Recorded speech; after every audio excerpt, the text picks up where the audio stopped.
So today we're going to talk about child custody and child visitation.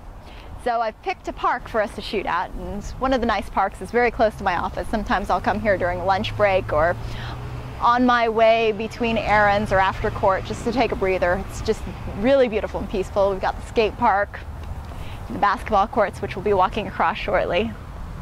And I wanted to talk to you today about custody and visitation, and I wanted to spend a good amount of time on this topic because, in my opinion, and I think your opinion as well, custody and visitation are the heart of any divorce case, because the heart of your marriage has always been your kids. Kids are the most important thing. They're not assets. You can't just divide them. So it's really important that we take a lot of time and we treat this topic with a lot of respect. So in California, we've got two types of custody. We've got legal custody and we've got physical custody. Both are very, very important, but for different reasons. Legal custody is who has the right to make those big decisions about the kids' lives. For example, do they play basketball? Do they play baseball? Are they allowed to, let's say, participate in martial arts? Should they go to church? Those decisions are really important because they impact your children's upbringing. We generally characterize it as health, well-being, and overall welfare. So when we're talking about legal custody, we're talking about who has the right to make the decisions about the kids with regards to legal custody. In most cases, we're going to be saying joint legal custody, meaning you and your spouse are going to have to figure out a way to co-parent. Now, this is a very big difference than when you were married, and I really encourage you to consider taking some sort of parenting class or co-parenting class during the course of your divorce. The reason I suggest this is even though I have no doubt in my mind that you're a really good parent, you've never been a single parent before, and you never had to deal with the other parent in another household. Whereas you may have been the traditional stay-at-home mom, you now have to deal with your ex-spouse taking care of the kids at times. If you've always been the traditional working parent, now you don't have to rely on the stay-at-home spouse to take care of the kids.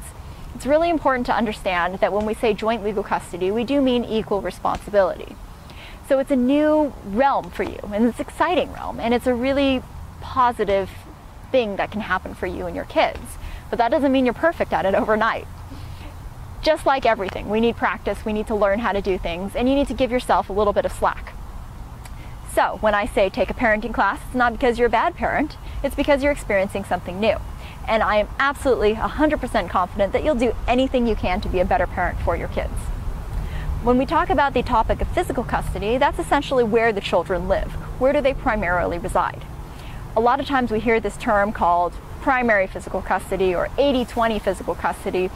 Those aren't really legal concepts. It's a nice way to characterize what the parenting plan is, but for the most part we have joint physical custody and we have sole physical custody. When we say joint physical custody, the intention is that it's a primarily equal physical custodial plan. When we say sole physical custody, it typically means that they live with one parent and they visit the other parent. Regardless, though, that's still a title because what really matters to you and your kids is the day-to-day parenting plan, which is called child visitation. So that's the schedule that you and the other parent adhere to and the one that your kids have to learn to live with. So whether they're in your house for 1 week and the other parent's house another week, or if they're in your house alternate weekends, it doesn't matter. There's no right or wrong. There's a right for your family. There's what's best for you. We don't use a cookie cutter solution here. So I really want to encourage you to think about your kids, their personalities, and what they like and what they dislike. So for example, if your kids are really, really fussy about their favorite jacket, it probably doesn't do a whole lot of good to shuttle them back and forth day on, day off, because what's going to happen? They're kids. Someday they're going to forget that jacket and then you're going to have a meltdown on your hands 5 minutes before you have to get to work. Let's avoid that. So perhaps by having longer periods of time, for example, week on or week off, that's best for your child. In other situations, let's say you have a very young child. He or she really misses the other parent whenever that child is away from the other parent for too long. That's when you're looking at more of a frequent transition back and forth between the two households. So in general, I want you to think about what's best for you with your work schedule, with your life, if you're going back to school, with whatever it is that you have to do with your life, and figure out your children's temperaments and their personalities. What fits? Don't use what your neighbor used. Don't use what your mother or your sister used for a parenting plan. Figure out what's best for you. In addition, when we're talking about visitation, I want you to encourage you to think about holidays and vacations. There's nothing worse than figuring out the day before Thanksgiving that you and the other side haven't figured out where the kids are going to go. Your mother is calling you, screaming at you on the phone because you haven't yet figured out what time you and the grandkids are coming over. Nobody wants to make grandma mad. So let's sit down and figure out what holiday schedule works best for you and the other parent.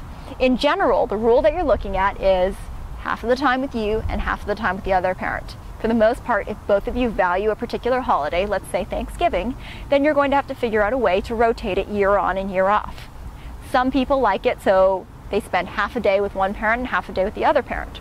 Other people, it works better if we define it from the school period, whether it's a week or Wednesday through the following Monday. Other people divide it Thanksgiving Day and the day after Thanksgiving. It's completely up to you, and you just have to figure out what works best for you. So for tonight, your homework is to really think about and make a list of what is your work schedule? What time do you have to be at work?